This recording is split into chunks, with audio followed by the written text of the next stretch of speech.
নমস্কার, খবর সময় বাংলায় আপনাদের স্বাগত। আপনাদের সাথে আমি শুভম, সহকারী শুভম আগারওয়ালের সাথে উপস্থিত রয়েছি শিলিগুড়ি সেবক রোডে। আমরা সকলেই জানি শহরের সৌন্দর্য ঢাকা পড়েছে হোর্ডিংয়ের তলায়। তারপর শহর জুড়ে অনেক গাছের সংখ্যা কমে, একাধিক পদক্ষেপ নেওয়া হচ্ছে শহরে গাছ বাঁচানোর জন্য। বিভিন্ন গাছকে প্রতিস্থাপন জুড়ে আমরা যদি দেখি, ডিভাইডারে যে সমস্ত গাছগুলি রয়েছে সেই সমস্ত গাছ যাতে সুস্থ থাকে, সেই সমস্ত গাছের যাতে কোনো ক্ষতি না হয়, সেই জন্য কিন্তু সেই সমস্ত গাছের আশপাশে ব্যারিকেড করা হয়েছে যাতে গাছগুলি সুস্থ থাকে। কিন্তু সেই জায়গায় দাঁড়িয়ে আমরা দেখতে পাচ্ছি যে সেই গাছের এবং যে গাছের পাশে ব্যারিকেড, সেই কোনো কিছুর পরোয়া না করেই তার উপরেই ঝুলছে হোর্ডিং। একটি মেলার হোর্ডিং এই মুহূর্তে ঝুলতে দেখা যাচ্ছে, এবং শুধু এক জায়গায়। এখনো পর্যন্ত ক্যামেরায় আপনারা হয়তো দেখতে পাচ্ছেন যে একটি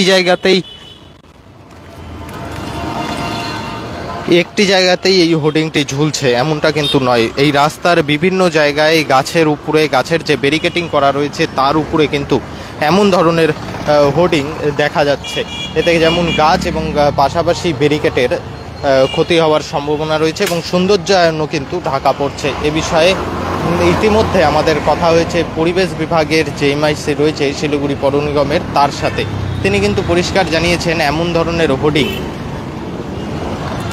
ধরনের হোর্ডিং পারমিশন নিয়ে লাগানো হয়েছে কিনা সে বিষয়ে তার এখনো পর্যন্ত কিছু জানা নেই। তবে বিষয়টি নিয়ে তিনি খতিয়ে দেখবেন এবং শহর জুড়ে এমন হোর্ডিং, অর্থাৎ এই যে সৌন্দর্যায়ন ঢেকে বিভিন্ন মেলা থেকে শুরু করে বিভিন্ন কোম্পানি, বিভিন্ন সংস্থার যে হোর্ডিং, সেই সমস্ত হোর্ডিং যদি থাকে এবং বিনা পারমিশনে যদি সেগুলি লাগানো হয়ে থাকে, তার বিরুদ্ধে কিন্তু পদক্ষেপ নেওয়ারও একটি আশ্বাস তিনি দিয়েছেন। এই মুহূর্তে সরাসরি চিত্র শিলিগুড়ি সেবক রোড থেকে আমরা তুলে ধরছি, এবং আমাদের যারা দর্শক রয়েছে, আগে শহর শিলিগুড়ি থেকে পাহাড় থেকে শুরু করে কাঞ্চনজঙ্ঘা সমস্ত কিছুর দৃশ্য খুব সুন্দর দেখা যেত, কিন্তু হোর্ডিংয়ের কারণে সেই সমস্ত কিছু এখন প্রায় অদৃশ্য হয়ে পড়েছে। শিলিগুড়ি পুর নিগমের পক্ষ থেকে অবৈধ হোর্ডিং খোলার কাজ বহুদিন ধরে চলছে, আমরা সেই চিত্র আপনাদের সামনে তুলে ধরেছি। তবে নতুন করে ছোট ছোট হোর্ডিং, বড় হোর্ডিং যদি বাদ দিই, ছোট ছোট বেশ কিছু হোর্ডিং এমন ধরনের লাগানো থাকে যার জন্যও কিন্তু শহরের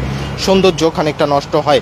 এই বিষয়টি আমাদের পক্ষ থেকে তুলে ধরার একটিমাত্রই কারণ, প্রশাসনিক আধিকারিকেরা এই বিষয়টিতে যেন নজর দেয় এবং সেবক রোডে যে সমস্ত জায়গায় গাছ লাগানো হয়েছে এবং গাছকে বাঁচানোর জন্য সুন্দর করে ব্যারিকেড করা হয়েছে, সৌন্দর্যায়ন করা হয়েছে, তার আশপাশে এমন ধরনের যে হোর্ডিংগুলি রয়েছে সেই হোর্ডিংগুলি পারমিশন নিয়েই লাগানো হয়েছে না বিনা পারমিশনেই লাগিয়ে দিচ্ছে কেউ বা কারা, সে বিষয়টি যেন প্রশাসনের নজরে আসে। এবং এই বিষয়টি ইতিমধ্যে এই বিষয়ে আমাদের সাথে কথা হয়েছে পরিবেশ বিভাগের এমআইসির সাথে, তিনি কিন্তু বলেছে এই বিষয়টিতে নজর দেওয়ার জন্য। এই মুহূর্তে সরাসরি সেই লাইভ আপডেট আমরা তুলে ধরলাম আপনাদের সামনে। পরবর্তীতে আরও নানান আপডেট নিয়ে জড়িত থাকবো আমরা, ততক্ষণ দেখতে থাকুন খবর সময়, চোখ রাখুন খবর সময় বাংলা।